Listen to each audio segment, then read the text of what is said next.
Shana Sakau.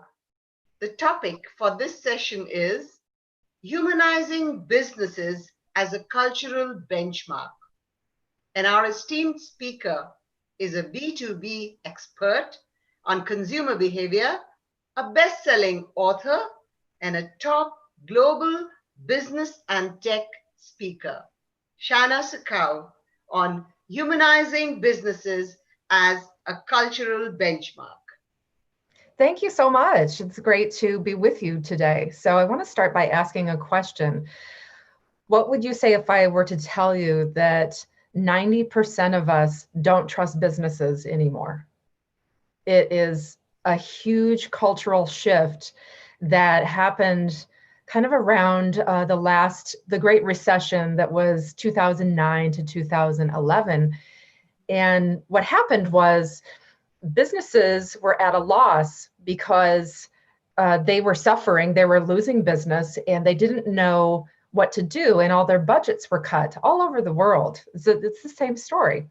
And so what they did was they doubled up their efforts at the things that were free, the phone calls and the emails. And what happened was, if you were lucky enough during the Great Recession to have a job or still be in business, you were flooded with calls and emails trying to sell you something. And so there was this major cultural shift where we stopped answering the telephone just to be polite.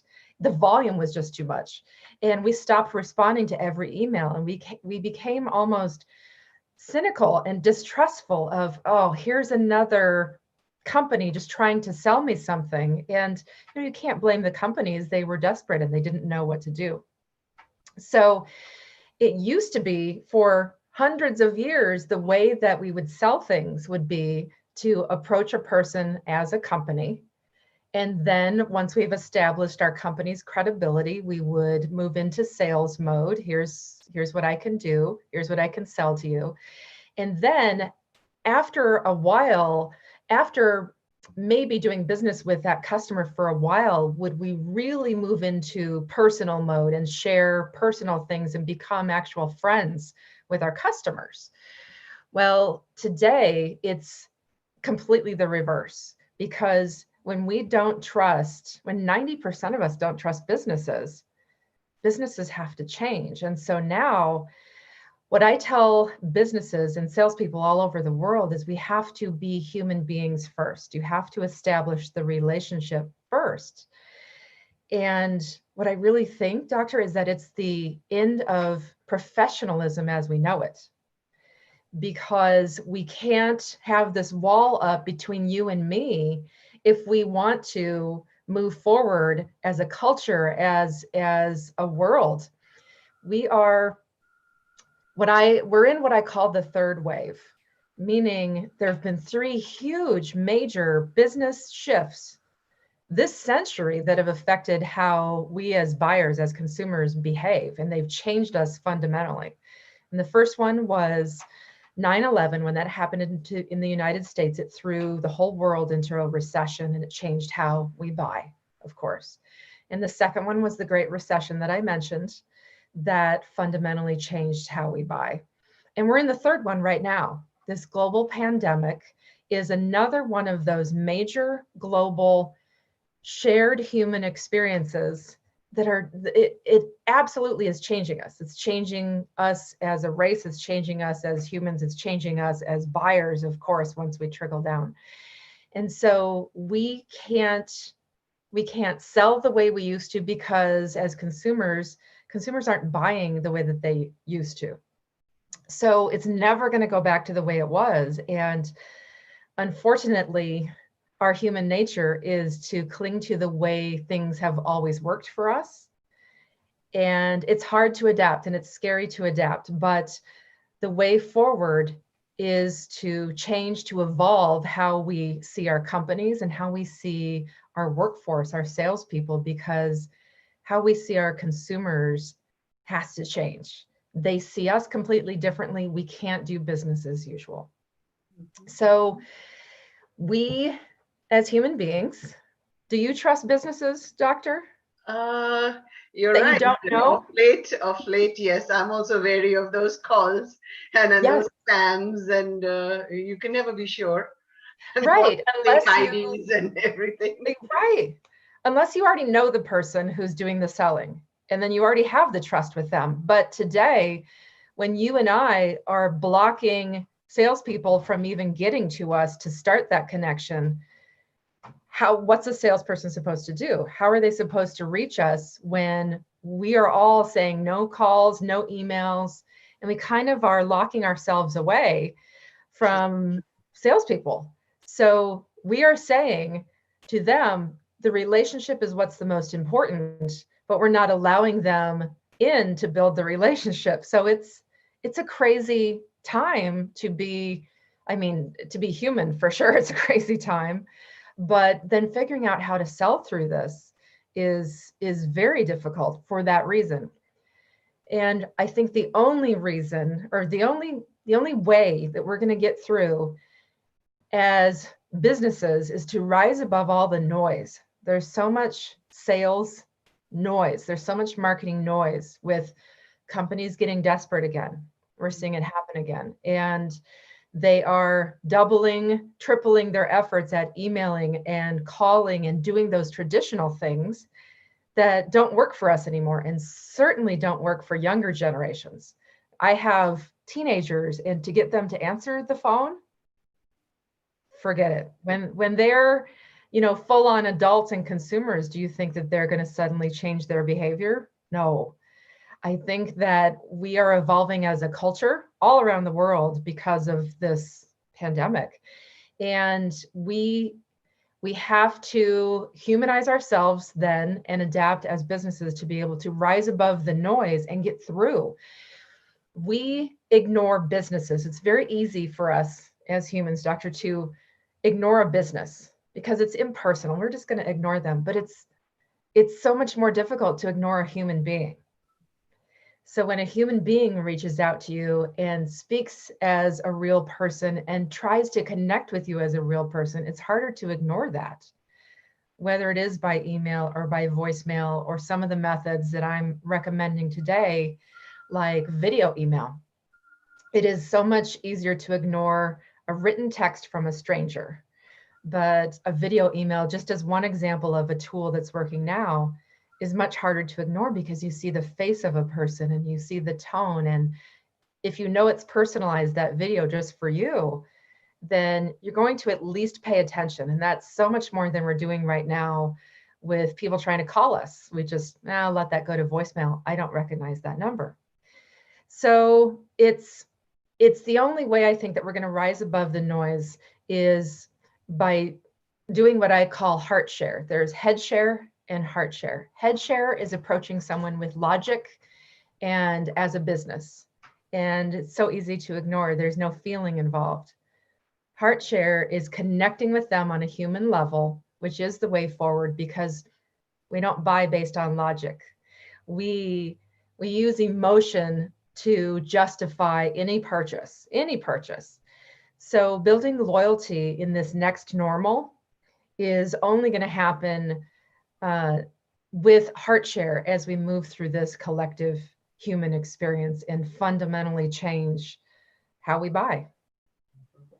That's what I have. I'm certainly open to questions if anybody has them. I think we'll continue our conversation. And so I wanted to know from you about how is it in, like you have Google Mail, which is absolutely just categorizing the letters that come in. They just go in promotion. And there it is, one folder that you never open. Yes. So if your videos also go there, it's how is it going? How are you going to, go around that? Exactly. Well, you have to use a whitelisted service that has been proven to be not spam and will get through those filters and end up in the right place in your inbox. And so the one that I use is called Hubb, HUBB.com, and it is whitelisted and it gets through. There are dozens and dozens of companies now in reaction to the Great Recession that have popped up to provide video email services. So choose the one that's right for you. Hub, I believe, has a free plan, but I'm not sure. I'm not pushing Hub, but it's just the one I'm comfortable with, and I know that it gets through. Okay. So yeah, that is a huge challenge because Gmail just throws it into a folder. And do you go through and clean out that folder ever? I don't. Yes. Yeah. Yes. So we have someone who wants to know about your books because you're a best-selling author. So could you tell us about the books that you've written? Yes, the latest one that's out is called Don't Become Extinct, Join the Sales Evolution. And that is based on the shift that we all went through after the Great Recession that was, in effect until January, really. And a lot of those tools absolutely still apply. I'm working on my next one, which is called The Third Wave, How to Market and Sell in a Pandemic Economy. And that will be out in the fall. But I highly recommend Don't Become Extinct. It's available on Amazon if they want to know how to get through, how to rise above the noise. And then as I keep an eye on how we're continuing to shift, I'm going to put that in my next book. So still absolutely a work in progress because we're still changing and we're still very much in the middle of this pandemic. Right. So I am wondering, what is your home country? And the markets that you are talking about, they are different across the world. Yes, I am based in the United States in Minneapolis, where it is early morning here and quite raining outside. All right. But I've spoken in India. I've had the great pleasure of speaking in India. I speak all over the world because consumers are evolving all over the world, especially with global events like we're experiencing right now. And the way that businesses need to adapt is generally similar all over the world. There are, of course, cultural nuances that have to be applied based on where you live, certainly, where your customers live if you're selling outside your home country. Yes, that's true. This has been a wonderful insights from you, Mishana. Thank you so much. And for all the impact that you're making in the world, the West Bangalore 2020 is very happy to confer on you the award of Iconic Woman Creating a Better World for All. Thank you. Thank you so much. I'm so Award honored will by be that. reaching you very soon, and please open that email. I absolutely will. I look forward to it. I'll check my spam folder just in case. Yeah. It's been a pleasure, Doctor. Yes, Thank you. thank you. And this is the all, and WEF is a way of the heart. So you have spoken from the heart, and it's gone to our hearts. My pleasure. Thank Yes. you. Have a Thank good you, evening. Anna. Yes. Bye.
Hello, Grace. Hello, Madam Moderator. How are Yes, you? I'm Dr. Suchitra. So we'll be going live in a little while, I think. Oh, thank Yes. you. So, how have It's you a been and where pleasure. are you? I'm in New York City. Oh, wonderful. I'm in New How York. is New York now? Because there was what we heard was it was really bad time for some time. Yes, It's it's getting something. much better, but in some other states is not the same good news. Yes, yes, yes. I So mean, you had your peak, and the herd immunity is probably now that's the phase. Hmm? exactly, we thank God for that. Yes, yes. Thank Stay you so safe. much. Stay- Yes. So I'm in Bangalore with the host team that is mm, uh, just or have organized this WEF. You you guys have done an amazing job, honestly. I mean, I know how, you've had your nose to the grindstone. Yes, it's been so exciting and exhilarating. And this is just the last few hours now of the conference. Yes. So, What time is it there? It's about it's 8. 7:25, and your session starts at 7:30. Okay. So we have It's 5 minutes to chit chat. almost 10 o'clock here in the morning. Oh, okay, okay. So that's good. That's your work Yes. time. Yes. Have you been working from home all this while? Have you Yes, been we locked down? have. We have no choice. Yeah. We have to be very, very careful, Sure. especially for people like us that are immunocompromised. I'm a cancer survivor. So Okay. we have to be very careful. All right. Grace, we are live, so I think we shall start. And Okay. yes. Thank you So, so much. friends, yes. Friends, I'm Dr. Suchitra at the Women Economic Forum. I'm the moderator for this very interesting session at WEF Bangalore 2020. A very warm welcome to our attendee guests and our esteemed speaker today, Grace B. Charrier. The topic for this session is the agony and the ecstasy of self publishing. Thank you ever so much, Madam Speaker. Good morning to you and good morning to my audience. We're here in New York City. Thank you so much for inviting me. I'm truly humbled. So I shall begin. Yes. One day, you will tell your story of how you overcame what you went through, and it will be a part of someone else's guide. My name is Grace B. Charrier, a breast cancer survivor, a self published author, and a talk show host. These words I came across while on my hospital bed, Mhm. and they were inspiring and powerful. They were the words I needed to hear at a time when I was going through so much. And I was encouraged to give positivity to just one person who was walking down the path that I walked. Those were very dark days. And so these words actually were the cue, was the cue that I needed. But did I ever think I would publish a book? Not to talk of self publish a memoir? Never, never, ever. However, my spirit moved me to unburden my soul, unburden my thoughts and my musings. And believe me, there were plenty. Now, in Nigeria, which is the land of my birth, cancer is considered a death sentence. And this was the actual reason that I had to impart knowledge about the disease and eradicate the stigma surrounding it. So I wanted to enlighten my brothers and sisters on the continent as well that silence is not a cure because of course anybody having cancer it's stigmatizing. However, such a tall ambition to write a book was not as I thought. Okay. It would have been much easier if I had written a blog or probably a few essays or so, but my book ended up being almost 400 pages. And oh, wow, the book project was launched. So, writing my memoir happened to be a very interesting adventure for me, notwithstanding all the trials and tribulations that I went through. So the hard work required was significant and fulfilling. But sadly, the pandemic has been quite brutal. Bookshops are closed, online deliveries for books have taken a back seat. We, as the authors, we feel the heat. There has been a small increase in ebook sales anyway, but they haven't been impactful. We haven't made any money. Forget that. So, if you intend to start self publishing now at this period, please ponder over this. Now, if you decide to take that step, what kind of book do you want to self publish? In my case, I knew it was going to be nonfiction and I knew it was going to be a memoir since I was chronicling my journey. And so I had to further ask myself one question. After all what I had been through, was I willing to tell my story and be more vulnerable than I already was? Mind you, I had breast cancer, and there was no way I was going to, hide the things that I went through. And since the answer was always in the affirmative, I decided to go ahead with the project. Please be sure to arm yourselves with accountability partners, individuals who will nudge you when you're feeling relaxed and about to give up. My daughter and a dear friend were my accountability buddies. For my friend, it was sometimes easy to say, "Oh, I'm on top of my game, okay?" Because she was in Maryland and I in New York City. But I'm with my daughter, so we're in the same house. I can't afford to give excuses, can I? No. So even when she said nothing, she was saying a lot. And so I considered myself lucky to have both of them in my corner. Now, the agony I faced during the self-publishing process itself was something else. One thing you must do is what? Back up. Back up. Have alternative storage. Make sure to back up on 2 flash drives at the least, also in the cloud. You know what happened when I started out? I lost my manuscript twice due to viruses. And this got me so mad because I had to go to the geeks for them to sort out the problem. And they had my computer for quite a while. Now, I lost all inspiration to write for about a week and I went into panic mode because I felt that I had lost my momentum. So thankfully, my accountability buddies once again came to my rescue and I had to get off my behind and start all over again.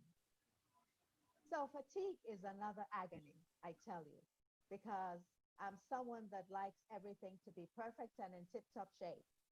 So things like this are bound to happen. But it didn't occur to me that while I was writing, I could edit, right? I was doing both simultaneously. And of course, that was taking up a lot of time. So who does that? Only a newbie. I was a newbie in the author's world. So I've learned anyway. Anyway, another thing is, as a self-published author, you want to avoid looking like an amateur. Be prepared to shell out some serious cash to get professional help in the areas you do not excel in. Splurge on good, what should I say, cover designers. I had to do mine myself because I was bootstrapping. I didn't have enough money to splurge. But if you do have enough money to, please do that. Now, to reiterate the issue of a good editor, the first editor I approached didn't have the patience to understand that this was my story and I needed it published as is. So communication grinded to a halt.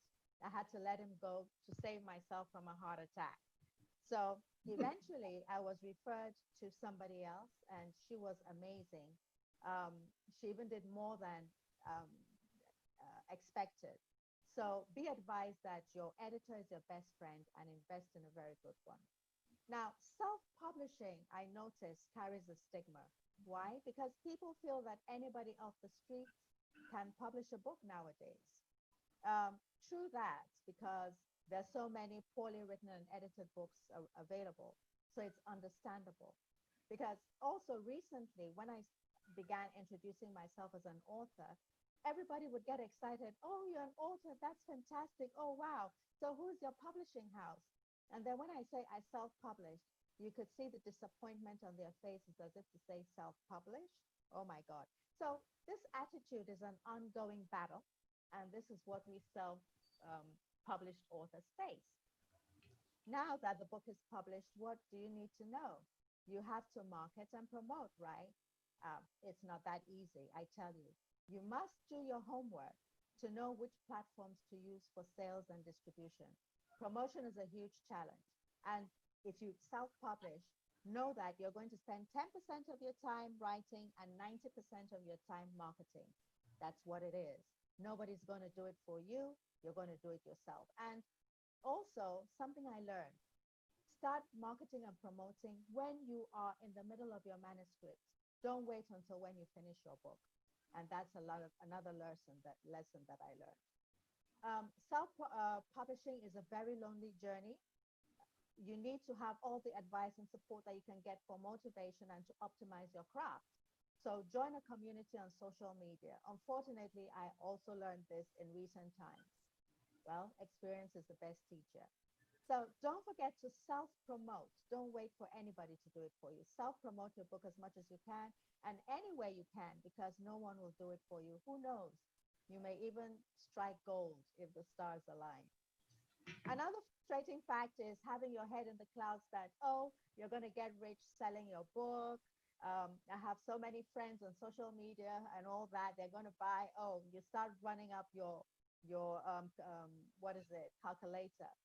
Don't don't go there. I thought that with all my friends, I would hit thousands of dollars in no time. Haha, I just relax and I see my royalties trickle in. And while doing that, I'm still marketing and promoting my book. So I don't give up. Your book sales are possible, but not guaranteed. Okay. So sooner you accept that, the better for your mental health, I tell you.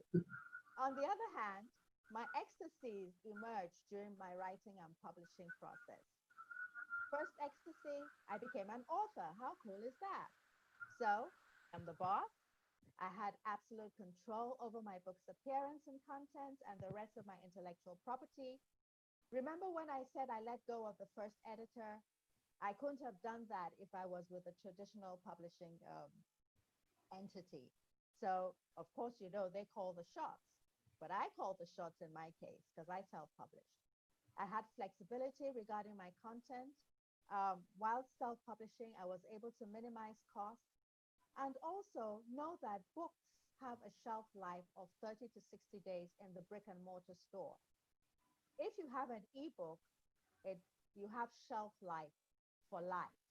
The ebook remains. So you have nothing to lose. You can always go back and update your project, your craft. Now, publishing is a marathon, not a sprint. So people think that, oh, okay, it's no, no, no, no, no. Take your time. Everything will be okay. Have confidence in your work and in your story, and you'll be good to go. So, Madam Moderator and my audience, I would like to conclude that I hope to self publish again, even though success is very hard to come by, I tell you. Self publishing is always tricky, but in these times we find ourselves post COVID, those who are on the fence may finally give it some serious thought. I hope you will. So, good luck if you do, and guys, may your ink never ever run dry. Thank you and be blessed. Thank you so much, Grace. You gave, such useful information. And if you're flying in the clouds, you just brought us down to earth and told us your experience. But there is a request to know, uh, to see your book. Do you have a physical copy at Yes, hand? yes, I do, ma'am. Please, please, we'd love to see it. Physical copy. We'd love to see that book. Okay, all right. Yes. And what's Thank the you so title? much. What's the The title? title, the title is called Impossicant. It Wow. came out on my birthday. This is a new word that you have coined. No, I didn't coin it. No? It's a Okay. it's a slang where I come from. Okay. Impossible means ludicrous, impossible, because that was my daughter's reaction when I told her I had breast cancer. So it's a slang that, oh, it's uh, impossible. You had no symptoms, nothing. oh, Which is true, I had no symptoms. I just right. fell in my bathroom, and that fall was what led to my I diagnosis. love this word. I love this title. Really. Is it from Swahili? No, no, no. It's It's a pidgin English. colloquial. Okay, it's a slang. Pidgin Right, English. right. So No, but it's going to, I can tell you, this is going to find its way in the Oxford Dictionary very soon I know it's there. It's because there it, already. it's like two words merging and it's Yes. beautiful. Impossible, And, impossible, and and you can. can, yes, you know, So two, two impossible. negatives and they make the Negative. positive. Yes. Gives a positive. Exactly. That's right. Oh, that's so It's lovely. on Amazon. Okay. Impossible for anybody. It's a I wrote it right, but Okay. Do I you can have it say on that Kindle? Do you have it on Kindle? yes, it's on Yes. Kindle. There's a All right. Kindle So I'm going to read this. okay. Wonderful, Okay. Grace. And it's Thank you. 400 pages. Oh, We 400 have a pages. lot of book clubs in Bangalore. Oh, And really? yes, yes, yes. And I'm sure one of them will take this for a discussion and invite you. Oh, you would love it. Honestly, That's there's a lot of humor. right. It's not all doom and gloom. Yes, I'm sure. Because the whole essence was also to even what I was going through to give Yes, positivity. I yes. still have my mark. That's Uh-huh. where I took my chemotherapy. Ah, right, right, right. Right. Wow. I love you can show it off proudly, you know. Oh, It's a story. It's part yes, of my story. that's I right. can't I can't hide it. That's right. That's right. It's so wonderful. And did you feel that the writing of this book was a very cathartic experience for you? Yes. In fact, it was, but at the same time, it was healing for me Yes, that's what I meant. because yes, I mean, it was like I was unburdening my soul, as I said at the beginning of my presentation, and it was good for my mental health because that is very important to get over. A lot of people don't go through cancer because you're already depressed. Yes. I had to, regardless of everything I was going through, I had to try to be in the present and make affirmations. I'm going to go through this. Um, this has to be overcome. Mm-hmm. Pray. What is it? Meditate. And also at the same time, I started my show when I was doing radiation. Oh, I tell have us about that. Yeah. yes, I have a show on YouTube Mm-hmm. called Cancer Convos with Grace B. Grace B is my, what should I say? My Nom de brand. plume.